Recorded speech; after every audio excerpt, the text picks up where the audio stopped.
بسم اللہ الرحمن الرحیم۔ السلام علیکم ورحمۃ اللہ وبرکاتہ۔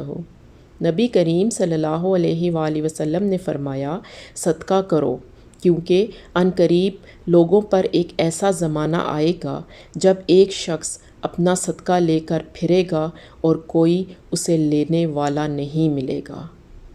رسول اللہ صلی اللہ علیہ وآلہ وسلم کو یہ کہتے ہوئے سنا کہ جہنم سے بچو، اگرچہ کھجور کا ایک ٹکڑا دے کر ہی صحیح، مگر ضرور صدقہ کر کے دوزخ کی آگ سے بچنے کی کوشش کرو۔ رسول اللہ صلی اللہ علیہ وآلہ وسلم نے فرمایا کہ اللہ تعالیٰ فرماتا ہے کہ اے ابن آدم، تو خرچ کر تو میں تجھ کو دیے جاؤں گا۔